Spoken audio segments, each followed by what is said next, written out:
Hello, everybody. Good morning. I'm Mike Wright. I'm the Director of Communications and Membership at Bond, and delighted to be just introducing this session on the update to the Charity Governance Code. I think this is, as I gather, is the biggest refresh it's had in the last 8 years, so very significant, and it was reflected in the interest we've had in this particular session. I'd just like to start off by saying thank you to our partners, Buzzacott, who have been long-standing supporters of Bond, particularly in the area of governance. We've done so much work with them on supporting trustees and thinking through how governance models might change as the world around us changes.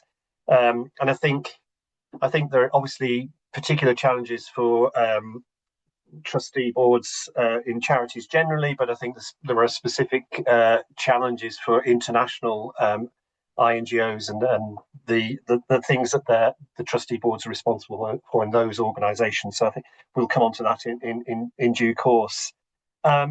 Just a few housekeeping notes. The session will be recorded and shared online, but we're going to keep the questions as Chatham House rules. So if you've got questions, put them in the Q&A box at the bottom of the screen. We'll get to those at the end of the session, and we'll close down the recording at that stage. So if you've got specific questions or more detailed questions you might want to ask, you have some degree of privacy in that respect, and the session won't be recorded. There's lots of presentations. I've seen lots of the information that's in there. It's fantastic stuff. We'll share the presentations after the event, and if there are any contact details, we will share with Buzzacott as well. Please also, a couple of minutes before the end, we'll share a survey about what we might want to cover in future events of this kind, particularly around the sort of governance area, or any area of sort of professional or operational support that you might be interested in. So please do complete that. But yes, I'd like to hand over to Hugh to introduce the session and the rest of the panel. So thank you, Hugh. Thanks, Mike, and hello, everyone. I'm Hugh Swainson, a partner within Buzzacott's charity and not-for-profit team, focusing on external audit and other assurance. And this is one of a series of events that we've been running with Bond, focusing on governance. So hopefully you may have attended one, or look out for others in future. And because the events have been focused on governance, obviously when the Charity Governance Code was updated, this was an obvious topic for us to cover in one of these events. But governance is just a huge topic. So we've had individual sessions just to unpick certain niche areas of governance. So, what can we sort of cover today, sort of picking at the Charity Governance Code and this sort of more broader look at governance? There's probably three things I'd pick out as things that we're keen to cover today. Firstly, introducing the code as a practical tool. So it's obviously an important and useful guide to read. But one thing I'd really encourage as we go through today is that you think about how it could be used within your organisation practically, whether it's a checklist, whether it's for sessions with boards. How could you use it on an ongoing basis to maintain and improve those high standards of governance? Secondly, governance is such a big topic, we could cover all sorts of areas, but I think what we're really wanting to draw out is what's new. What are the key issues at the moment that boards are talking about, and how's heard some of that reflected in the governance code, and what sort of practical areas are we seeing boards wrestle with at the moment? So we'll explore some of that. And thirdly, I think the important thing is the international context to all of this.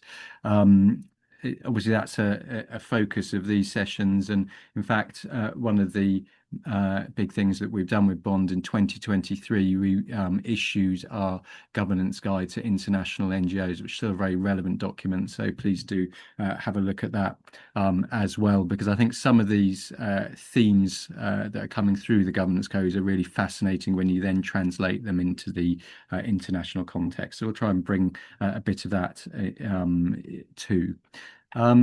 So with that in mind, delighted to say we've got an excellent panel of speakers today.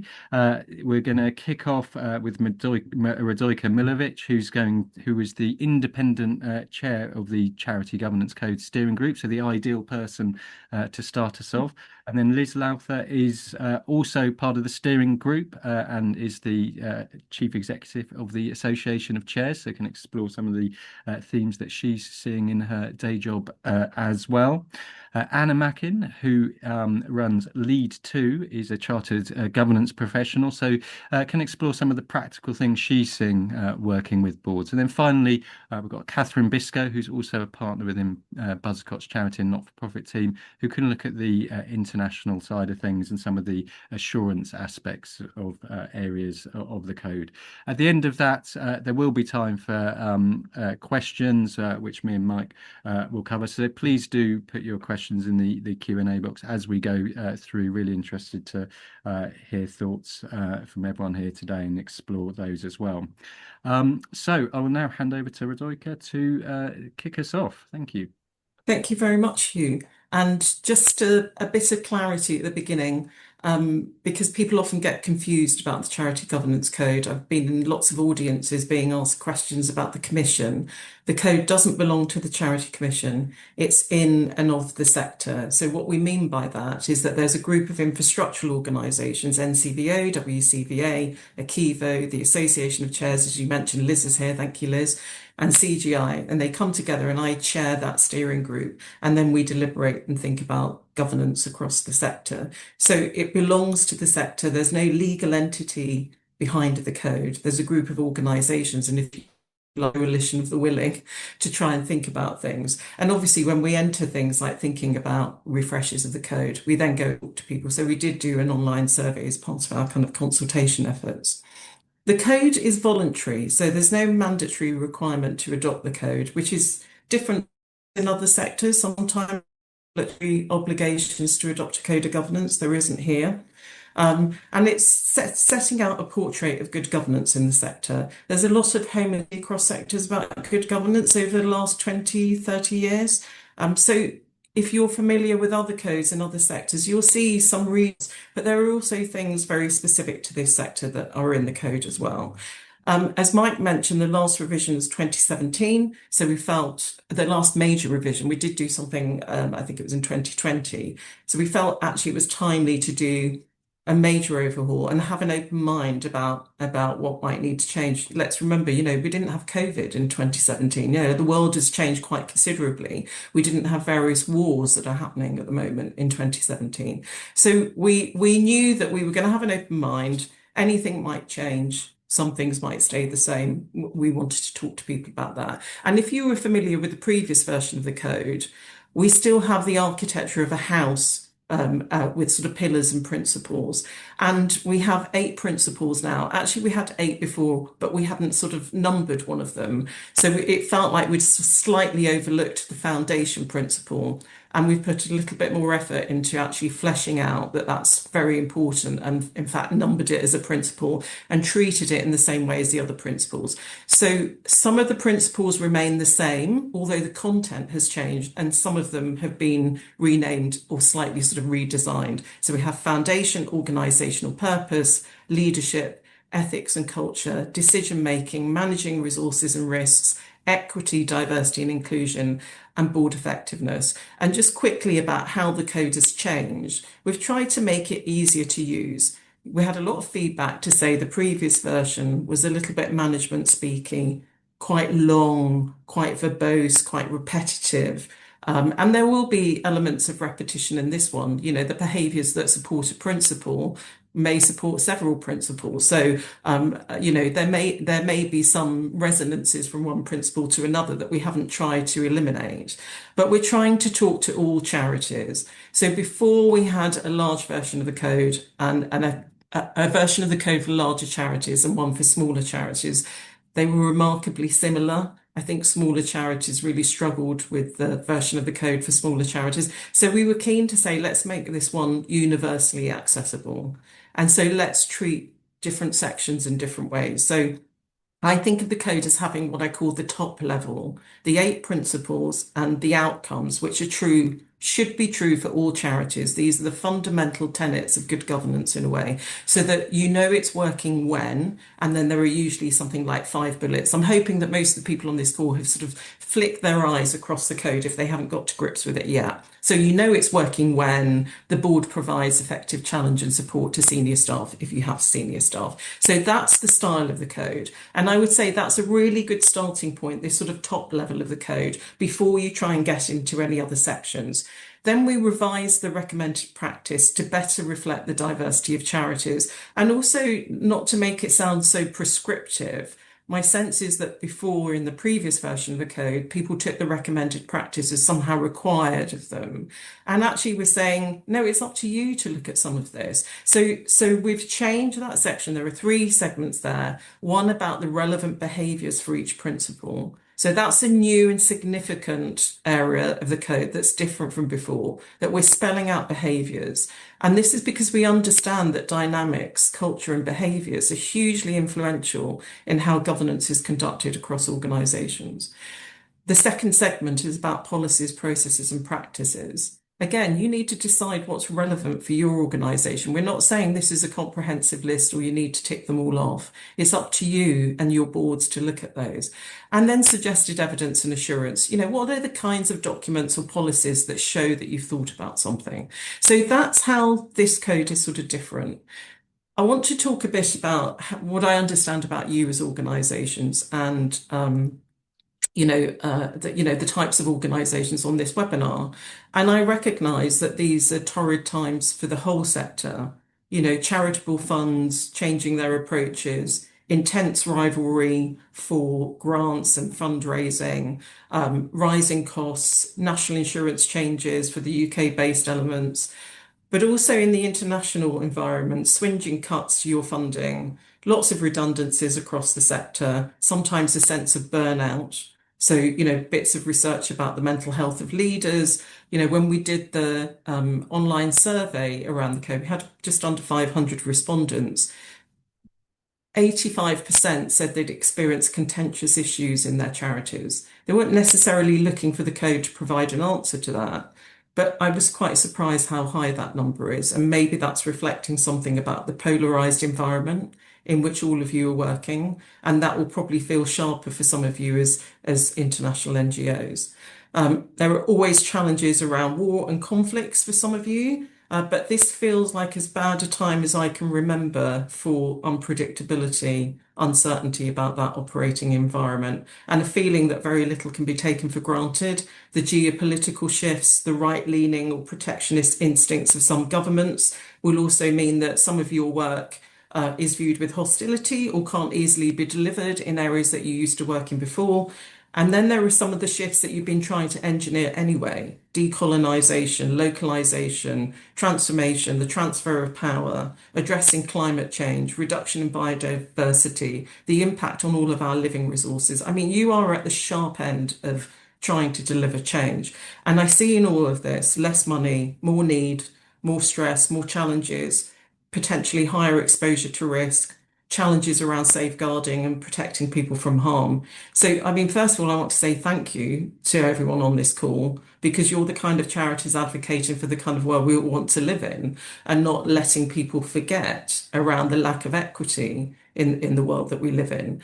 And I think all of that leads me to say that, you know, good governance matters more in these kinds of environments. You know, in a way, there's a need for boards to be bolder in reviewing governance and how they work and how they focus and use their time, and whether they're talking about the things that are relevant to how the world is changing and how your organisations need to pivot and shift in response to that. So how can the code help? Well, obviously, you're going to hear from lots of other speakers on this call who are going to dig into some of that. But I wanted to just think about a few areas of the code where we're encouraging you to think about things in a different way, and put a spotlight on the behaviours supporting the principles, on decision making, and on managing resources and risks. And behaviours that we identify that encourage the board to really think ahead or focus on issues that most matter to the success of the charity's mission. How often have I been in board meetings and seen agendas full of things like updates and show and tell and, all sorts of kind of governance mechanics? But where are the strategic questions? Where is the time and space afforded to those on board agendas? We're encouraging boards to be forward thinking, outward looking, using insights from diverse sources, open to new ideas and partnerships, particularly important at a time like this. It may be that you can't work in the way that you've always worked. It may be that you have to partner, whether you're partnering at a local level or partnering with other charities in particular kind of geographical areas. This is a time to think boldly about how you work differently and about your model. We're encouraging boards to be alert to how the charity's purpose and values link directly with other moral, social, environmental responsibilities. And we understand that you're under pressure in sort of maintaining that level of sort of values and integrity.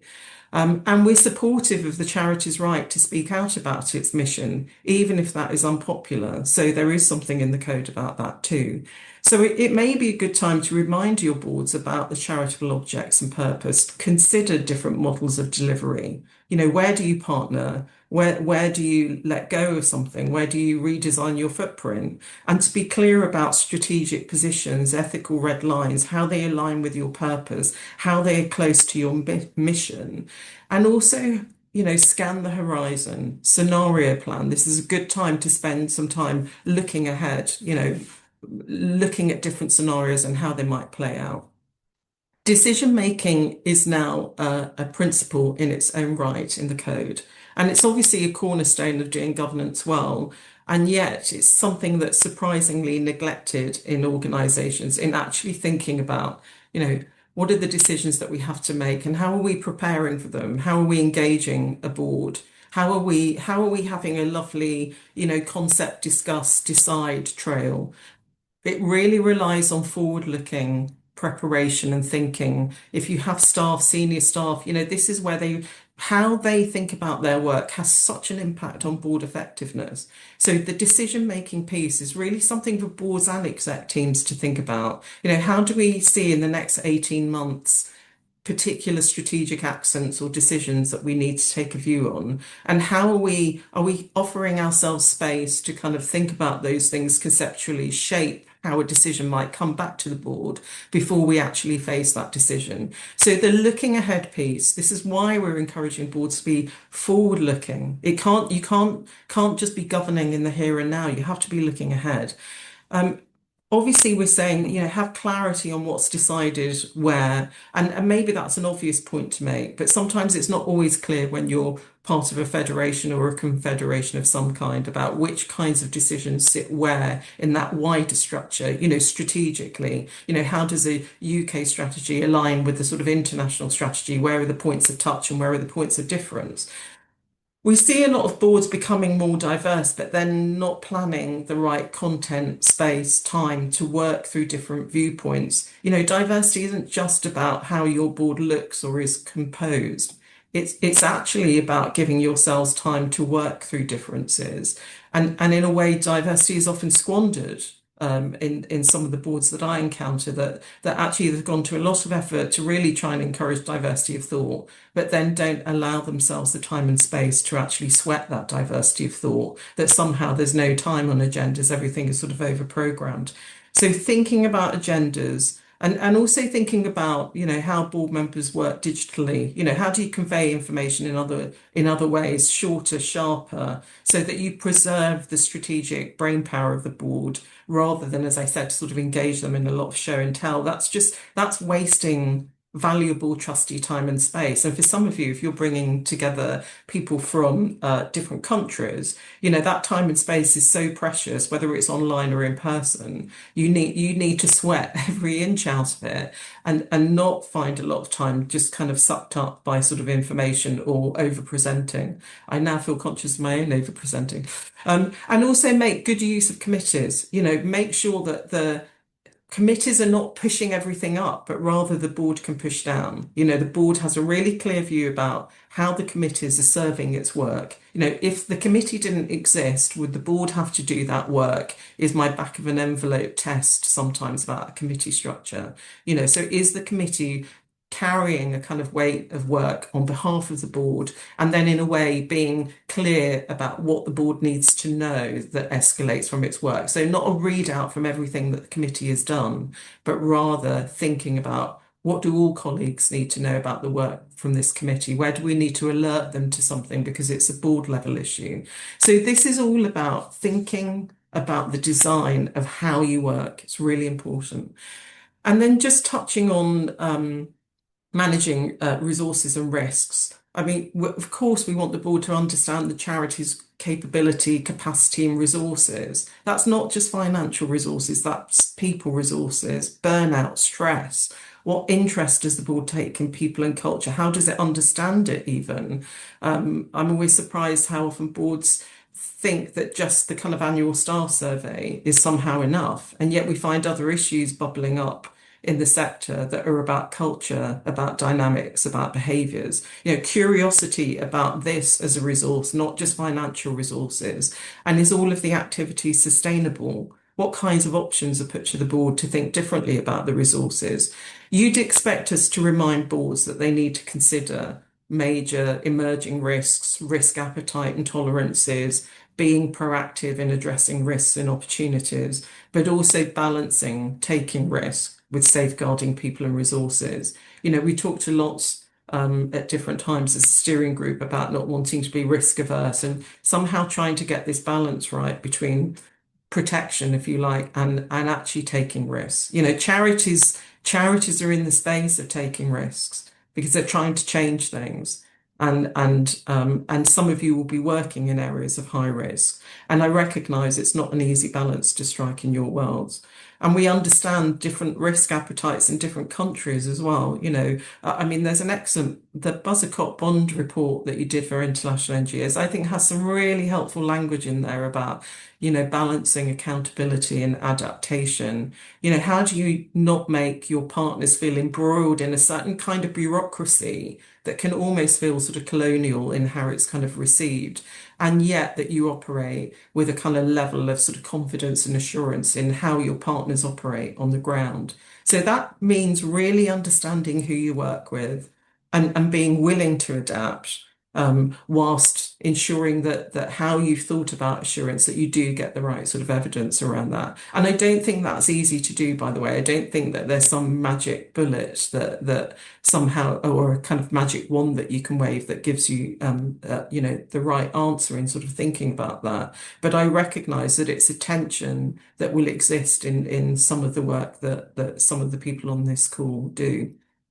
And then lastly, I just wanted to mention about equity, diversity, and inclusion.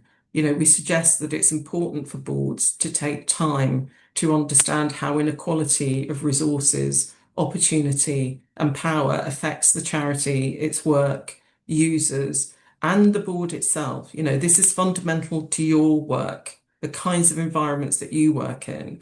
And actually, that conversation is not just a conversation outside the board, it should be a conversation that's also inside the board. What kind of training or reflection has the board had about equity and what that means for how you work as organisations?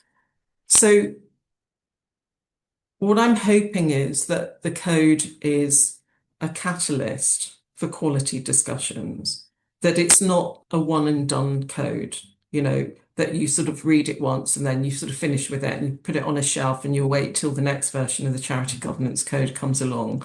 But rather that it feels like a bit more of a thing that you can pluck down and sort of say, actually, let's just have a little look at, how we're thinking about this particular area. Let's do if we're having a board away day, let's dig into one of the principles or dig into the top level and just test, if we were answering these questions about, it's working when, do any of them give us cause for concern? Are there somewhere we sort of say, actually, we don't really know if that's working? What do we need to do? What do we need to learn? I think I want the code to feel a little bit more alive and less about okay, we've done the checklist now and we're sort of finished with the code. So I'd like that it feels dynamic. And I know there's a real tension in that because I completely understand that everyone, at the beginning when the code was first published, everyone was asking, when are you going to produce some kind of checklist?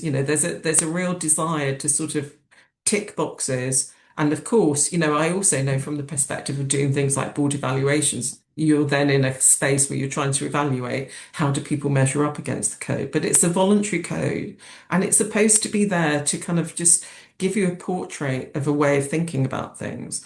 And we're trying to encourage you to be intentional and thoughtful about how people think well together and address the big challenges together. I'm sure that all of the people who are attending this webinar will have amazingly talented boards, people that they've selected for their skills, experience, their hinterlands. And yet sometimes something doesn't work about whether the sum ends up being more than the parts. And so I think the code in having this different accent around sort of behaviors is trying to encourage us to think about how do we work well together? How do we not just turn the wheels on a particular machine and become very kind of passive in that? We want boards to be proactive. We want them to be brave. We want them to have the right content and space to enable something dynamic. But all of that requires the right kind of conditions, if you like, the right kind of governance choreography, ticking away in the background to look ahead, to plan, to design, to use space well, and not to be afraid of space. Often see sort of strategy way day agendas where everything is programmed within an inch of its life, and there's almost like a fear of leaving space there. But if you give people space, they will find some of the things that they need to talk about. So there has to be a confidence in all of us engaged in those kind of design elements about saying we're not going to have good governance if we squeeze space. We have to open up space. We have to have confidence that we've brought together really able, clever people, and we need to enable, create, furnish the conditions in which we start to realize, optimize what we've brought together. So the code is very much framed, if you like, in that sort of spirit sitting behind it, that this isn't just about rules and processes. This is about how people work effectively together and what kind of behaviors support that. So, I'm very grateful to everyone on this call for being interested in the code, for wanting to think about this. I think governance is not a dry, dusty subject. It's actually fundamental to your organisations having impact and driving change. Thank you. I'm handing over to Liz, I think. Thanks, Radojka, and thanks very much for setting the scene there for the rest of us. Like Radojka, I'm also not going to speak with any slides, but we'll be sending out some slides and some links after today's event. So I'm Liz Lowther, I'm the Chief Executive of the Association of Chairs. For those of you who don't know, we are the membership association for chairs and boards. We have a wide range of members across the UK charity non-profit space, including some international NGOs. And we provide training, resources, and a community for chairs and boards to come together and talk about their challenges. So from that, we get a really broad insight into the governance challenges that are being faced at the moment. And as Radojka mentioned, we're also on the steering group of the Charity Governance Code. And our members have find it really helpful to ensure that they're on the right track with their governance, to just check how they're getting, where they're going, and it provides assurance that they can give externally as well to others that they're doing the right things. One of the things that Radojka has mentioned there is the importance of how the board works together. And our members have told us that they're particularly happy with the new emphasis on board behaviours underpinning each of the principles of the code, because that is essentially, as Radojka already said, that's what makes good governance. It's how people work together in the service of the organisation's mission. And what we're seeing, of course, as Radojka has also alluded to, is we're working in really complex and challenging times, which makes governance more complex and challenging. And we're finding that particularly for chairs of boards, this is a really challenging voluntary role, which takes up a lot of people's time. And for NGOs, obviously, you are very much at the sharp end of some of these challenges. So I'm going to talk a bit about some of the challenges which we see facing boards today, and particularly thinking about the board behaviours and relationships and how that supports or undermines board effectiveness. And I'll talk a bit about some of the areas of the code that our members find particularly helpful. So the context, we all know, less money, more need, more stress, as Radojka's mentioned. And we're seeing that those increasing external pressures really do impact how individuals on the board work together, and therefore how effectively they're able to take collective decisions and govern. We ran a pilot program last year to provide mentoring and governance advice to chairs of boards, and they came to us with their challenges, and we compiled a list of the top issues that they were facing. And actually the number one issue was just that they were new in role and they were settling in and needed the sounding board, needed their confidence building, and that was the number one issue. But that was followed closely by challenges related to difficult board dynamics, difficult and challenging board behaviours that they were trying to manage.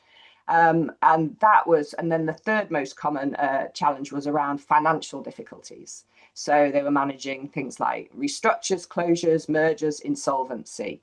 And so it was interesting to us that challenges around interpersonal relationships and behaviours on the board were more difficult for chairs even than financial difficulties.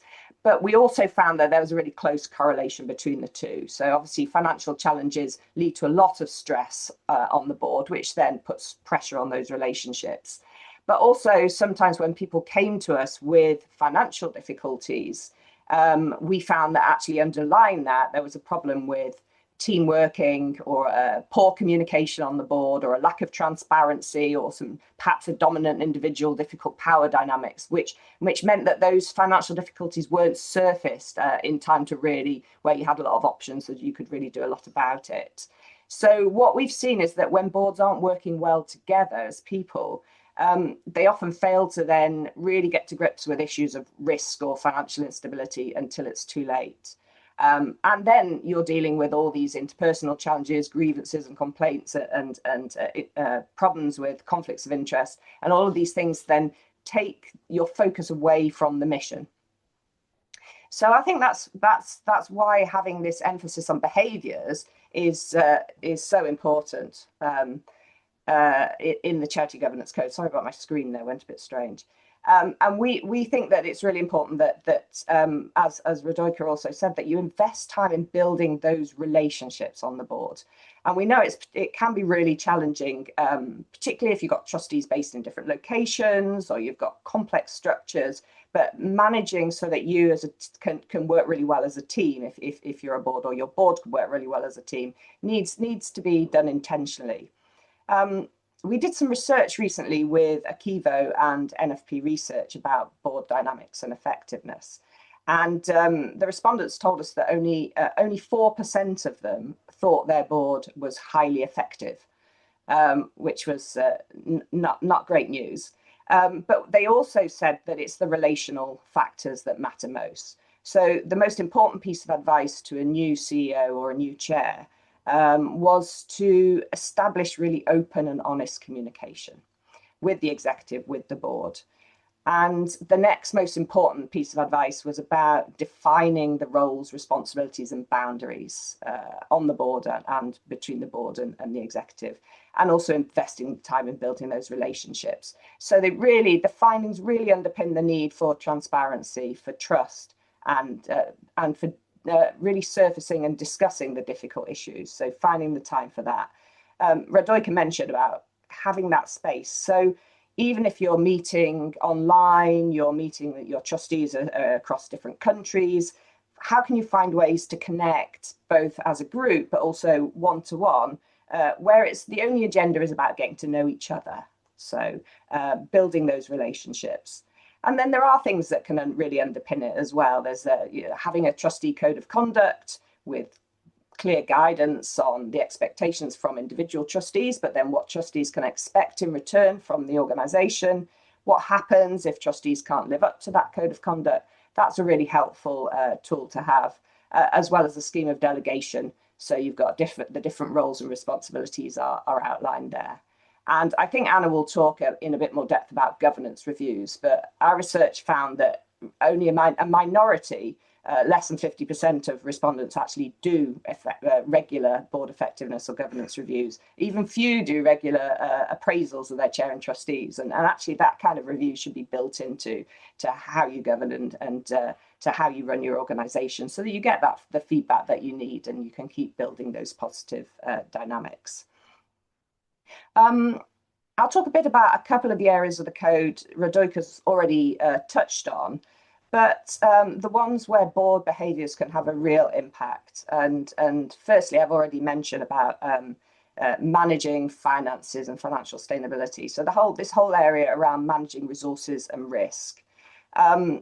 The updated governance code has actually strengthened the guidance in this area because it is so important, given it its own principle. And the research I was talking about found that just 41% of respondents said their board was open to risk.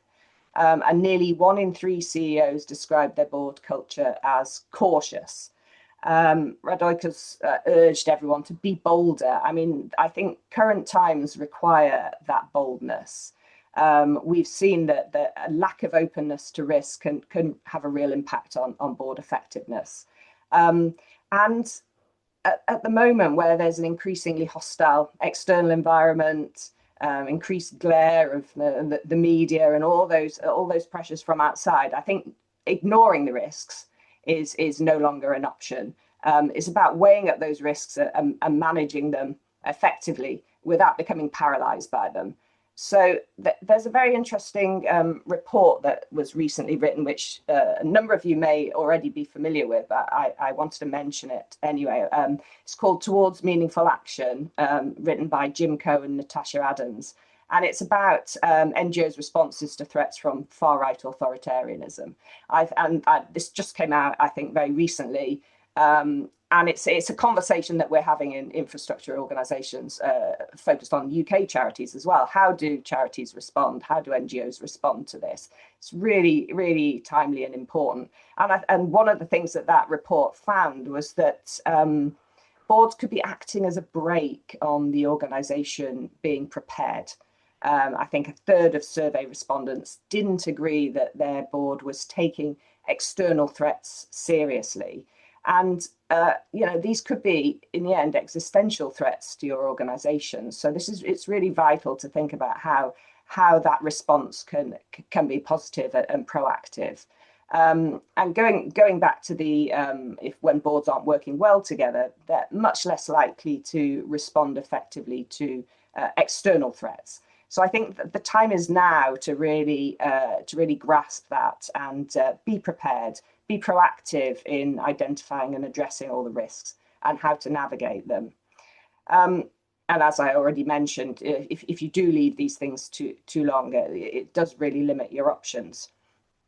I think the other thing to think about with risks is it's not just about the negatives and the risks. It's also about what are the opportunities. So taking risks and opportunities together. There's an organisation called the Risk Collective, which I think has a really interesting approach to risk. I'll send a link to a blog that they wrote for us in the follow-up papers.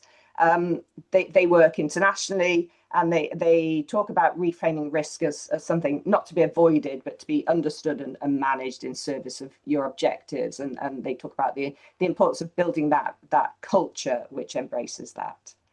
So what can boards do around risk? There's all the policies and procedures and the frameworks, obviously, and they're all listed in the code.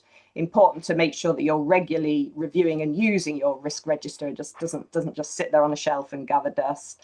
You've got your risk management framework. Your policies and procedures are up to date, and that you're covering the kinds of things that are emerging risks. So do you have a policy around AI, cybersecurity, reputation management, crisis communications, use of social media, all those kind of things which maybe in the past charities didn't need to have. And also in terms of addressing financial issues, just making sure that your financial sustainability policy, strategy, your reserves policy are kept under review and managed proactively. And then just very briefly to touch on equity, diversity and inclusion. This is probably the number one area that our members ask for guidance on. We know that boards tend to be behind the curve when it comes to not embracing, but knowing how to embed EDI principles, really. What we found actually is that boards are really strongly motivated to improve EDI practice and understand it better. But only when we did a survey, only 29% of them felt confident to address this. So a lot of it is about confidence of boards and knowing what they can do, what are the straightforward things they can do, both to lead on an approach to equity, diversity and inclusion in the organisation, but also thinking about their own makeup. We know, again, from the research I've been talking about, only 43% of CEOs and slightly more chairs, 66% of chairs, think that their board has the diversity and skills it needs itself to lead well and effectively. And so there's work to do here, but I think a lot of goodwill to do that. And it's not up for debate that being able to draw on a range of diverse backgrounds, experience and expertise is really important for improving decision making. And also having the voices of those closest to the issues you're working on really improves the board's understanding of those issues. And I'm sure I'm preaching to the converted here. So the code, as I think Rudoka's already mentioned, it asks boards to really think about how inequality of resources, opportunity, power, how it affects the board itself as well as the rest of the organisation, and how you can ensure people of all backgrounds and perspectives are heard. And I think one of the real challenges for boards is how they bring people on board with different experiences. So many boards are trying to recruit trustees with lived experiences of the issues they're addressing, from a wider range of backgrounds, minority ethnic backgrounds, younger trustees. And this is difficult for everybody. And we also know that the representation on boards is really poor at the moment. But I think, as Rudoka also alluded to, it's not just about diversity, it's about how you make your board really inclusive. So there are things you can do to really review your recruitment practices, to make them open and accessible. The single biggest thing you can do is stop advertising through word of mouth. Most trustees are just tapped on the shoulder and invited onto a board. Open advertising, open recruitment is the number one thing that would increase the diversity on boards. But also, how do you then make your board really accessible? How do you make sure that you are enabling everyone to show up and contribute? That's about timing of meetings. It's about paying expenses where you can, but it's also about making sure that those behavioural dynamics, those power dynamics on the board, ensure that everyone feels safe to speak up and bring their views. Thinking about learning and development for trustees to help them really build and maintain those inclusive cultures and practices is also important. So I'm going to stop talking there now, I think, and I'm really happy to answer questions later once we get to it. Thank you. I think I'm handing on to Anna. Thanks very much, Liz. And colleagues are just going to get up a couple of slides for this part of the session. It's fantastic to get your insights, Liz and Rudoka, across the wider sector. And as you mentioned at the start of the session today, I'm here to particularly provide that governance professional and company secretarial perspective, thinking about how you kind of can use the code from a practitioner's viewpoint. Just by way of background, I'm a chartered governance professional and led board-facing governance in a large-scale international education charity and schools group for a number of years. And now alongside my team, I offer fractional governance delivery to small and mid-size non-profits, and also use the code when offering advisory support, training and reviews. So it's been great to see the changes that have been made to the code coming through into action. I know we have a mix of exec and non-exec here today as well, and I spent a bit of time sitting on the other side of the table and taking on the co-chair role of a small international education charity just at the start of the pandemic. So navigated a lot of changes there, and also concluded that role by moving the headquarters of the organisation to South Africa. So for any non-execs who are here on the call today, just to say thank you for all the time that you give to your organisations as volunteers. I know how hugely valued it is by the organisations that you'll be working with. And echoing Liz and Radojka, I'm very passionate about good governance and the difference that it can make in our organisations. I think the principles in the code and the areas there, when they're being followed, things are working well. And in some ways, that governance, that good governance, can feel a bit intangible. But when we do encounter within our organisations some challenges with our governance, I think that's felt not just at board level, but can sort of echo more widely in the organisation. So it's so important to be taking the time and space as you are today to invest in good governance. And also always recognise in a session like this the wisdom in the room. So as well as questions that are coming through in the chat, which is great, please do share any insights or good practice that you have in your organisations. So moving on to the next slide, I often like to think about a quote or reflection that might be pertinent to what you all might be facing currently.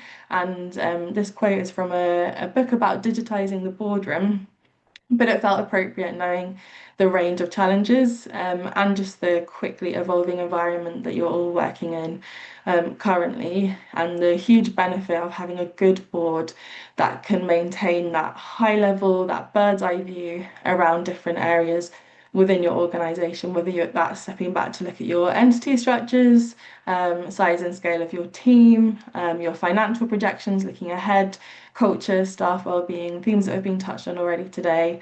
But I think that is a huge value currently in terms of the role that the board plays.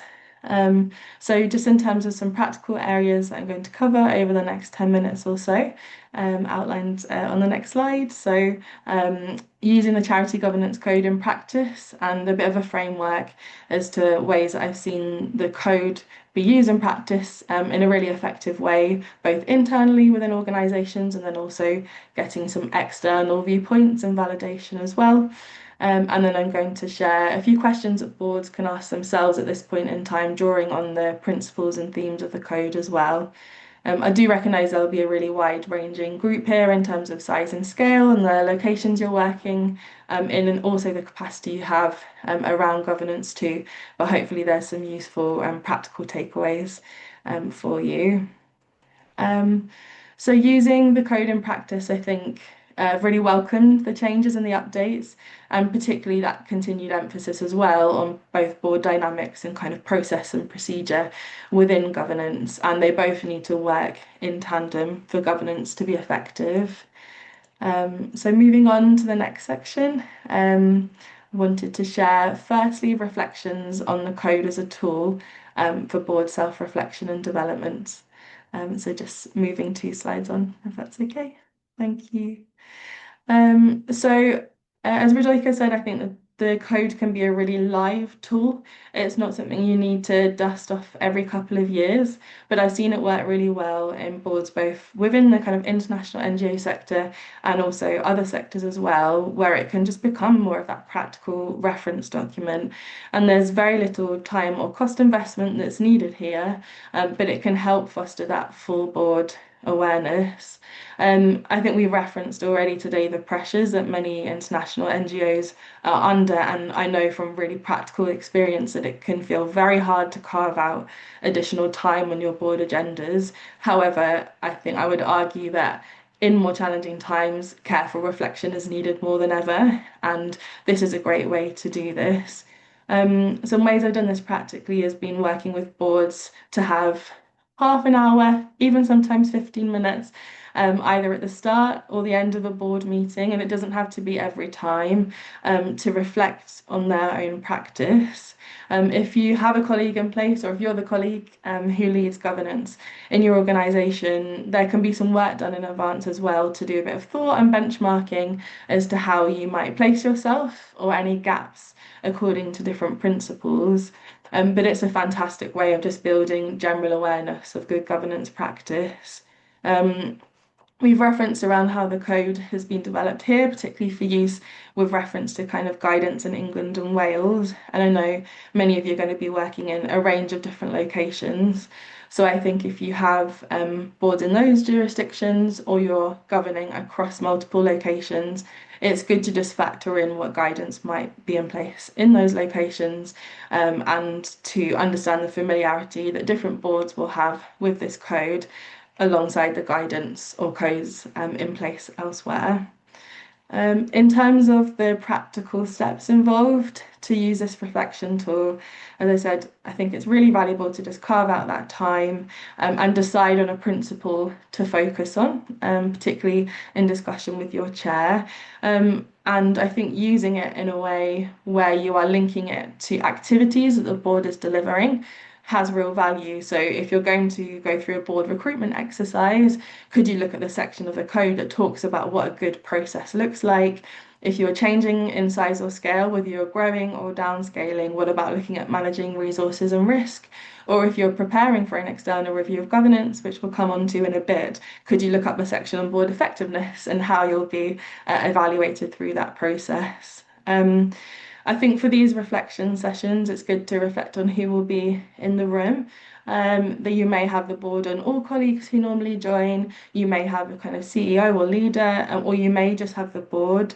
I think it's important to reflect on trust and dynamics within that, but the board should make sure that they are being effective in themselves, and there is value in sometimes offering them that time and space to do that. A board I've worked with for a number of years, when I joined, the chair said, we have tea time at the end of each meeting. And he meant trustee time, which was time just for the board. And I think that time has really helped them to strengthen relationships and to navigate a complex set of challenges over the years. And I think this reflection can be used for some practical outcomes as well. Knowing budgets can be stretched. If you have particular ideas for training, it doesn't need to be a whole full board session. It can be signposting non-executive sessions like this and others across the sector, just to build their collective knowledge and engagement. Coming on next to another option for using the code, which is a fuller framework for board self-review. Just to move on to the next slide, this takes a bit more investment of time, but it's a useful sort of sense check and temperature check on how you feel you're doing. I'd say overall it may take a day or so to prepare a framework yourself and analyse those results, and then perhaps an hour or two for your board if you're doing it through a kind of survey format to fill that in. In practical terms, I think it's good then to look at the code and draw together a slightly streamlined set of questions and think about how you're gathering both quantitative data as well as qualitative feedback through that survey. One chair I work with really enjoys data, and he's asked, now that the code has changed, that each year we use a similar framework so we can also see trends over time in the board's confidence or performance in different areas. And then when it comes to sharing outcomes, if you are using the code for an internal self-review, I do think it's always important to feel that Rome wasn't built in a day. You won't cross off any actions that come off within 1 month or two. I often think of it even as a kind of year's worth of priorities, but shaping that into a bit of a mini action plan to hold to account and report on progress, I think can be really useful. And as Radojka mentioned earlier, Anna is thinking about individual appraisal and 360s and how you can weave themes in there as well, works well. The next option, coming on to the next slide, is to seek either internal or external views on your governance. I know in larger organisations that are here, you might have an internal audit function, depending on your size and scale, or many organisations here will outsource to an external provider, where I think when it comes to governance, there can be that real value in bringing that independent view. And the terminology you'll be using might vary in terms of internal audit, assurance, or internal scrutiny to describe this activity. But essentially, it is having that check on your policies, your processes, and your dynamics from an external perspective or an independent perspective. I think when it comes to internal assurance, it's great not to see this as a test or an inspection, but a positive opportunity to get assurance on what's working well and for that to be recognised, and then to have a space to get recommendations for improvement where you can have that assurance that you're taking them forward in a proactive way rather than realising there might be gaps at a point in time and you're needing to move quickly and you don't want foundations aren't solid in your governance. And for a member of my team who delivers audits separately outside of our work, they reminded me the other week that audit means to hear, and it's all about really having someone listen to how your governance works. And if they're holding on-site visits, they'll often be observing your kind of organisational culture and relationships as well to build a picture. So I think to benefit from this fresh thinking, it's great to put forward to your board, or if you're a board member, to kind of support that proposal, to have evidential assurance in place around your governance. But would always say to make sure you're doing it at the right time where you can commit time and resource to this exercise. And then I've put just some reflections here on the practical steps that could be taken to put this in place. Each organisation that offers assurance is going to be using a slightly different framework or approach, and they might not necessarily use a code framework, but equally you need to be talking to them about how to weave in the principles of the code and what outcomes you'll get. And again, making sure that after the audit is undertaken, you're closing the loop and making sure that any gaps are identified or followed through. And then lastly, the code is often used as a framework for full governance reviews, coming on to the next slide. And I think I often see this as kind of holding up a mirror to your governance at this point in time. And this is where both by having a sort of desktop review, but also calls and meeting observations, you really get that full picture around both behaviours and the kind of policies, processes and practices that you see within the code itself.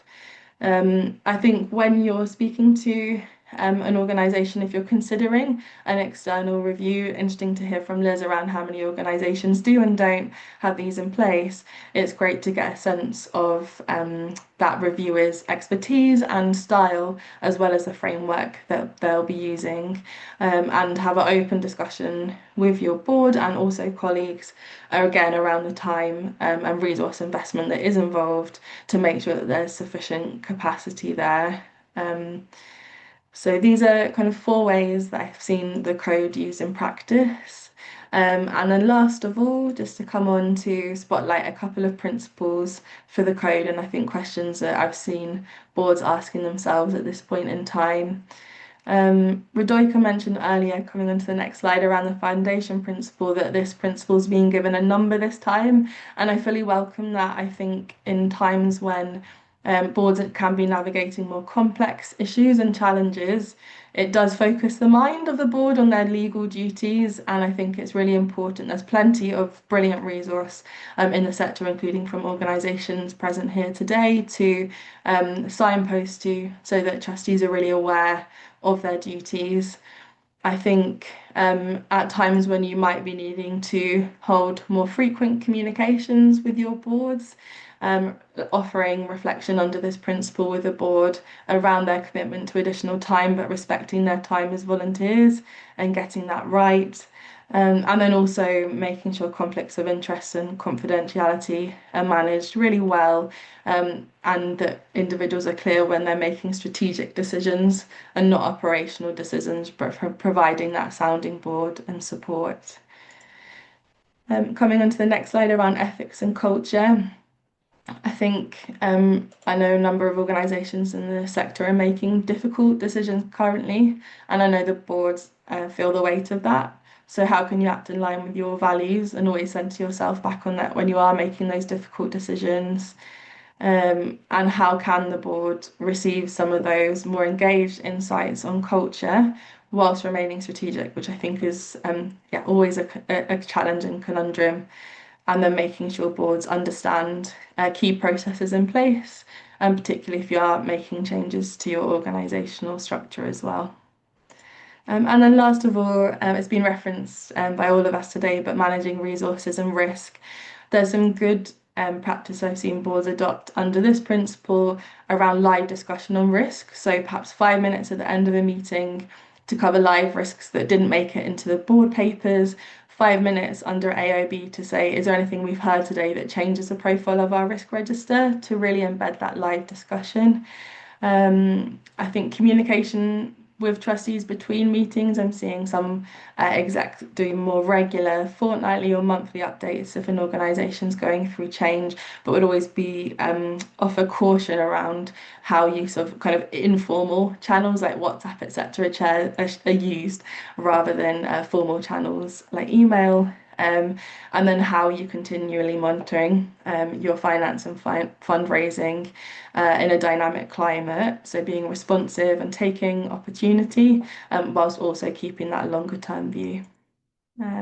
So on the next slide, just a couple of final reflections to invite you to embed the code within your everyday governance and to use it in a way that suits your needs and time and capacity.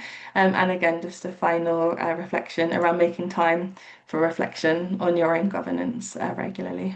So thank you. I think I'm passing to Catherine. That's right. Thank you very much, Anna, and thank you to Radhika and Liz as well. It's been excellent from my perspective, hearing from all of the experts on the panel.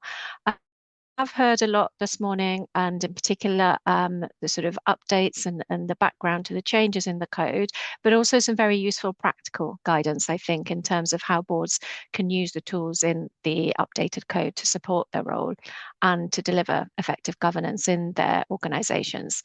So in this final session, what I wanted to do is also draw on some of the findings from the Bond Buzzacott governance guide for international NGOs that was referenced earlier on by Hugh and also by Radhika.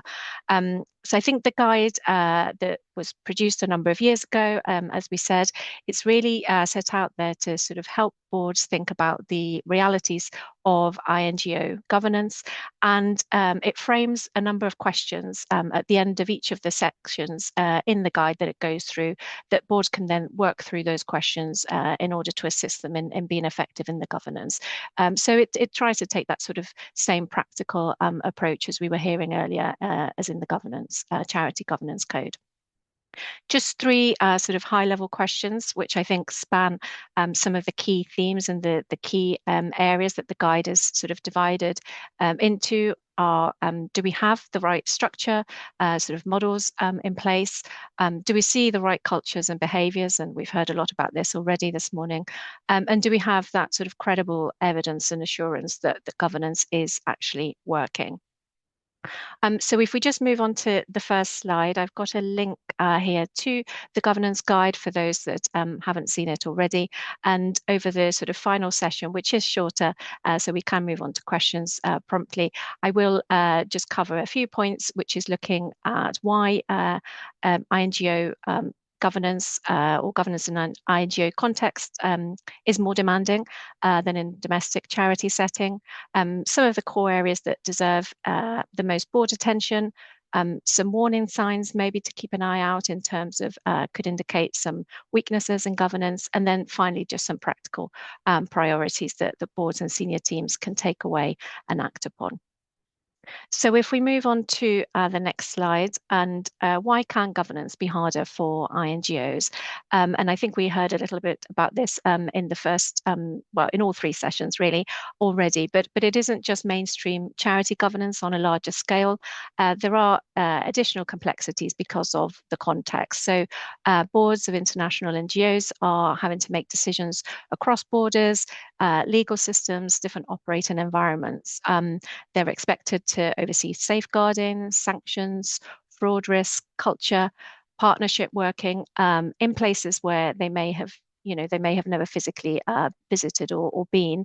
And also, and increasingly in the context, as Radhika was mentioning, stakeholders aren't just asking, is the organization compliant? They're also asking, is it legitimate? Is it accountable? Is it willing to shift power appropriately? So a very sort of complex environment.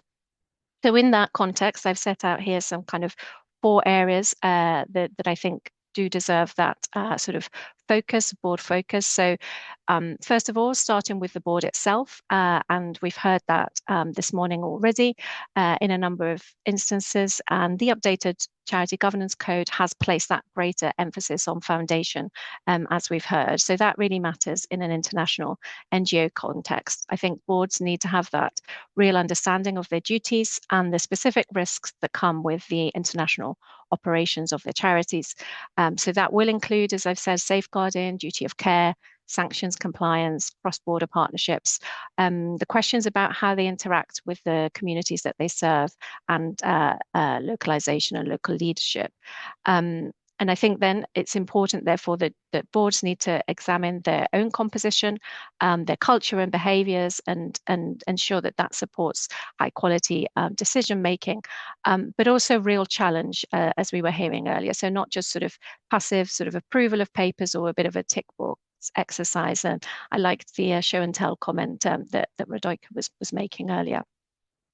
Under strategy and culture, poor governance, I think, is rarely going to be due to a lack of policies and procedures. But as we're saying, we don't want it to be a tick box exercise. The issues can be caused where there are sort of weak discussions around culture, or there's poor visibility about what is actually happening in practice. And it's difficult, or those difficult decisions sort of aren't confronted. So I think it is up to boards really sometimes to, particularly in the current context, to ask those difficult questions. So is the organisation sort of suffering from mission drift because of donor pressure? Does the internal culture support challenge and speaking up? Is the strategy really driven by the local context and the beneficiary perspectives, or is it more just focused on that kind of UK or central control aspect? We've heard a lot about risk, resources, and the model this morning. So again, ensuring that the board has that visibility over risk and delivery. Does it understand where the organisation is exposed, whether the partner assurance is robust, and the financial model is sustainable? And I think boards need that clarity, as we heard, around delegated authority, responsibility, where decisions are made, how local officers and partners are empowered, but maintain that accountability. And I think accountability, and importantly mutual accountability, is critical here for INGO boards. So it needs to be understood more broadly than just reporting to donors or regulators. It's really about whether the people that the organisation is working for have real influence, whether any issues and failures are properly sort of surfaced and addressed, and whether the organisation is making meaningful progress on EDI. So the question for boards is not simply about whether all of these things are thought about and they appear in strategy papers and so on, but whether they are visibly happening within decision making and structures and where resources are allocated. So just briefly on the next slide, I've highlighted maybe some key red flags or warning signs that you might want to look out for. I won't sort of go through them given where we are with time, but if you just sort of look at these, none of these on their own mean that there is a sort of a failure in governance, but I suppose just warning signs, and together they might signal that perhaps governance isn't operating as effectively as it could be. And then on the final slide, I've just listed a number of practical priorities. I think there's a bit of overlap here with what we've heard from everyone else this morning, but I think we would expect that. So, really starting with the board itself, as we said earlier, and is it equipped for the environment that it is set out to govern in terms of the international charities that you work with? Improving that quality of information that you receive and the type of information that you receive, and making the best use of your time so that you can actually challenge that information and effectively and make appropriate and robust decisions. Seeking the opportunity to ensure that there is appropriate assurance over those high risk areas.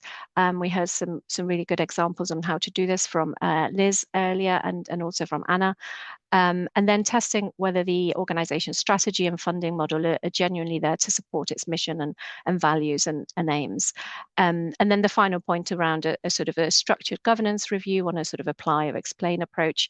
And Anna gave some much more detailed guidance on that earlier on, but I think that sort of approach will be really important to make sure that any sort of actions around that are ensuring that improvement is deliberate and prioritised, and can therefore be achieved.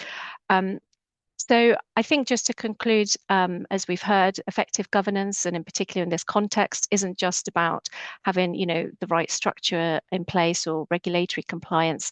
It's about whether a board can govern well in the complex international environment that you find yourselves in, and whether it's able to address culture and risk and accountability in a meaningful way.